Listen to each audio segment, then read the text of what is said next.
Hi, everybody. Thank you for joining me once again for Get Your Money Right with Yvonne. I'm Yvonne. How is it going?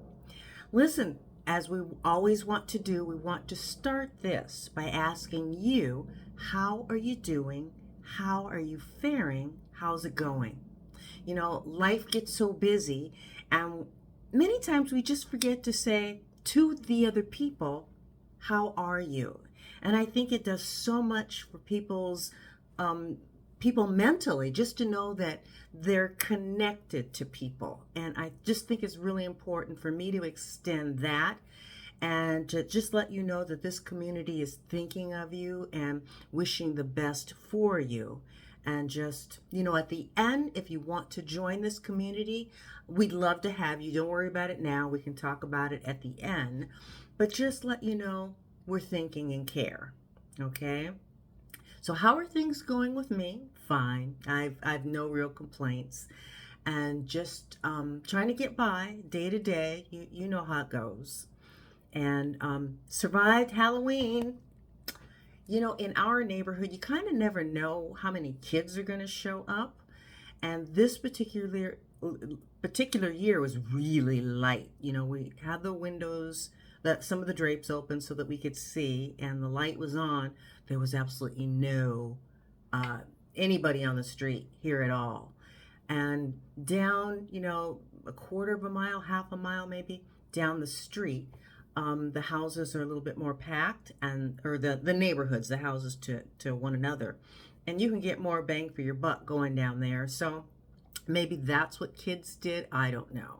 We were ready for it just in case, but not this year. So we definitely survived it.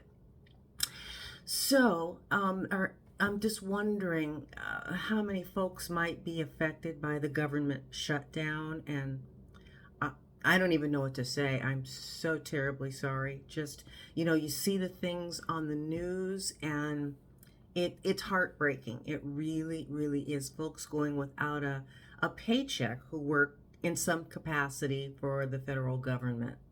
It just makes me sick, heart sick, to see the struggles that Americans are going through. And oh my goodness. So I'm just sending love and support out there. And, I whatever we all can do, we should do it. Just look at ways in your community and just see, does that mean money to the food shelves? Is it bringing canned goods? Whatever it is, one of the things I want to start doing is asking some of those agencies what kind of help they need, because I don't have much, but some people have far less, and that's what you do.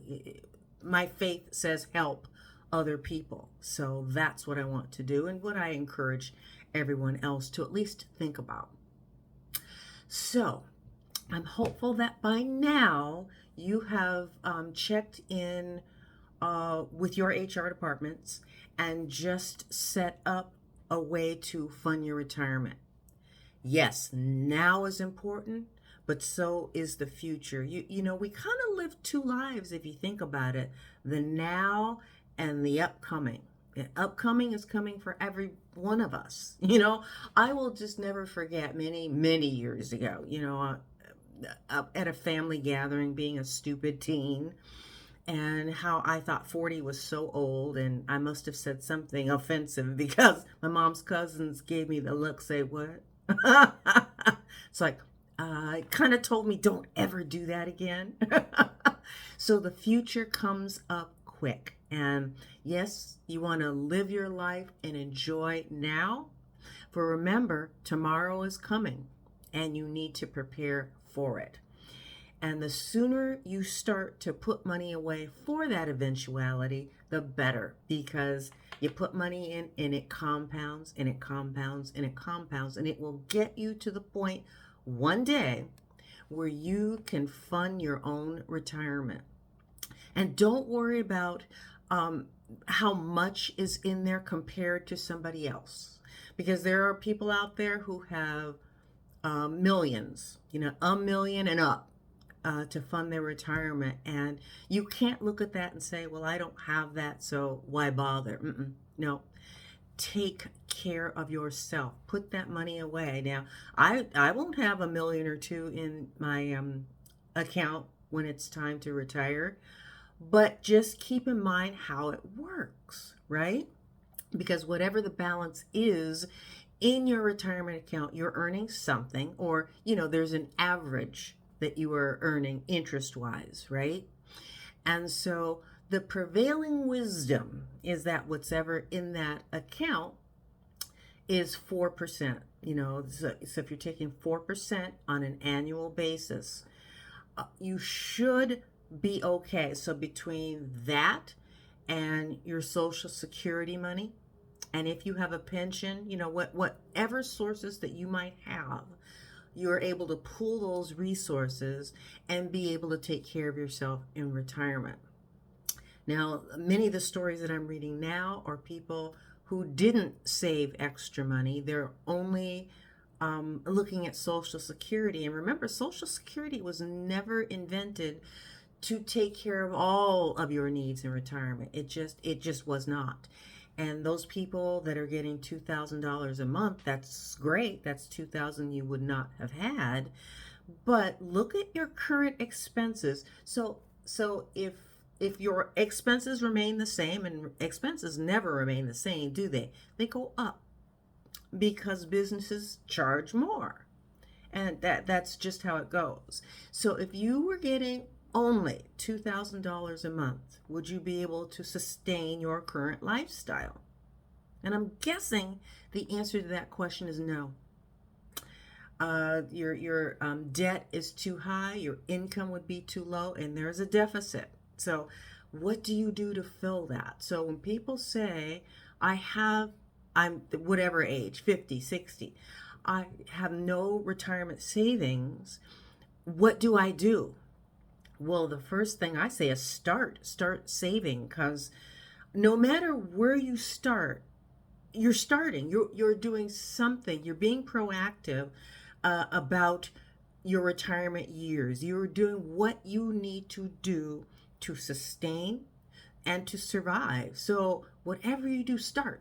Whenever that is for you, please. I'm hoping that by now, because we've been doing this for a few months, that you have begun to look into ways to take care of yourself in retirement. So just do that. People say, well, how much should I put in? Well, start somewhere. Can you start? Let me ask you this. Does your employer offer a match? So if you put in, we're making it up, 5% into your your 401k or your 403b, your retirement account. If they put in a match, so if you put in 5%, will they give you whatever that match is? So my employer, as long as I'm putting at least this much in, 4.5%, they will match. So whatever, it's 4.5% that my employer will put in.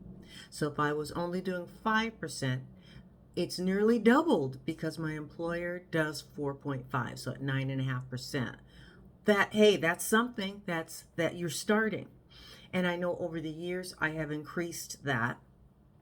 And so just keep that in mind. It just don't even worry about how much. Get started. That is the main thing right there. Get started. Doesn't matter what your age is. Doesn't matter what your income is. Find a way to put money away. So that's the first thing. And then the other thing, just kind of taking care of your expenses, is, we've talked about this before, blank sheet of paper, top line. How much do you net on a monthly basis? Whatever that amount is, that is where you start. The next line should be paying yourself. So this is an addition to your retirement account. This is money you are putting away each payday for an emergency fund, just for a regular savings, and just put that money away. Pay yourself first. That's the rule. You are paying yourself first. Okay, so always keep that in mind. And then from there, you're looking at your expenses, whatever those happen to be. And once you look at those expenses, you're like, what could I cut out? What could I what can I do to free up some space for other things? You just begin to look at your life, your expenses in that way. And you're putting money away for the important things. They're the things that you find important. For me, I want to spend time with friends. I want to be able to have those quarterly get-togethers with those different groups of friends and pay cash to do it because I've put it away. It was important to me to do that. Just there's those things. And then if there was an unexpected expense, you've put money away to take care of that. So I have money put aside for emergencies. I will do that. I put money away to pay insurance premiums every 6 months. I put that away. And then I also have money set aside for if I owe during tax season. I used to not owe anything. I used to be able to write off my student loans, and my husband had some expenses that we could write off. So for the longest time, I didn't owe additional taxes. I had already paid them up front. Now, with the change in administration after the 2016 elections, there were some changes to the tax law, and I think it was effective in 2018, if I'm not mistaken, where those deductions were no longer allowed. So that's why I made sure to create an account where I put money away to take care of any tax bill I might end up with, and just some things to think of for yourself. Just look at your lives, write it down on that sheet, and see what you think, okay, where you can make some changes. Now we're going to get ready to wrap this up. At the beginning of this, I said, if you wanted to become a part of this community, we would love to have you. It would be great. And remember, this is free. Okay, I'm never going to come to you and ask for money for this, because this is something I had dreamed of decades, just being able to talk to people about money and get everyone's take and just share what I know and learn some things from you too. So if this is a community you think you might like to join, where it says subscribe, just click subscribe. So what will happen is when I record these, each and every time, it'll just go straight to your email box, and just read it at your leisure. You can share it with others, share the link, share the love. We would just love to have you and to share with you and learn from you.